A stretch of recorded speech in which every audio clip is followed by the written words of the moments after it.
கிட்டத்தட்ட 6000 வருஷத்துக்கு முன்னாடி அழிஞ்சு போன ஒரு உயிரினத்த, இப்ப ரீசென்ட்டா மார்ச் மாசம் 2026ல உயிரோட இருக்கு அப்படின்னு சொல்லிட்டு சயின்டிஸ்ட்லாம் கண்டுபிடிச்சிருக்காங்க.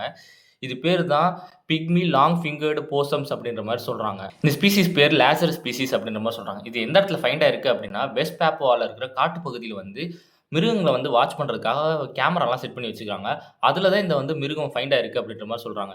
அது மட்டும் இல்லாம இந்த மிருகத்துக்கு ஒரு ஸ்பெஷல் எபிலிட்டியும் இருக்கு. என்ன அப்படின்னா, இந்த மிருகத்துக்கு நடுவிரல் மட்டும் கொஞ்சம் நீளமா இருக்குமாம். காரணம் என்ன அப்படின்னா, மரப்பட்டைக்கு இடையில இருக்கிற புழு பூச்சிகள வந்து புடிச்சு தூண்டில் மாரி புடிச்சு இழுத்து வெளியில கொண்டு வந்து சாப்பிடுறதுக்காக இதுக்கு வந்து இந்த மாரி அமைப்பு வந்து அமைக்கப்பட்டிருக்கு அப்படின்ற மாரி சொல்றாங்க. இந்த லாங் ஃபிங்கர்டு போசம்ஸ் ஏன் இவ்ளோ நாளா கண்டுபிடிக்காம எக்ஸ்டிங்ஷன்லயே இல்ல அப்படின்ற மாரி நம்ம நம்பிட்டு இருந்ததுக்கான காரணமும் ஒண்ணு இருக்கு. என்ன அப்படின்னா, இந்தோனேஷியால சைக்ளோப்ஸ் மவுண்டைன் ரேஞ்சுன்னு ஒண்ணு இருக்கு. இது வந்து நார்த் சைட்ல வந்து இருக்குது. இந்த மவுண்டைன் ரேஞ்சுக்குள்ள மனுஷங்க போறதுக்கு ரொம்பவே தடை விதிச்சு வச்சுருக்காங்க. அதனால தான் இது வாழ்ற எந்த உயிரினத்தையும் உங்களால ஃபைண்ட் பண்ண முடியல. இப்ப ரேண்டமா வச்சதுல இது வந்து மாட்டியிருக்கு அப்படின்ற மாரி சொல்றாங்க.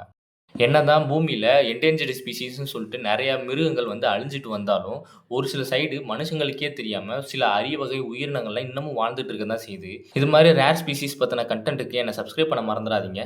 Thank you.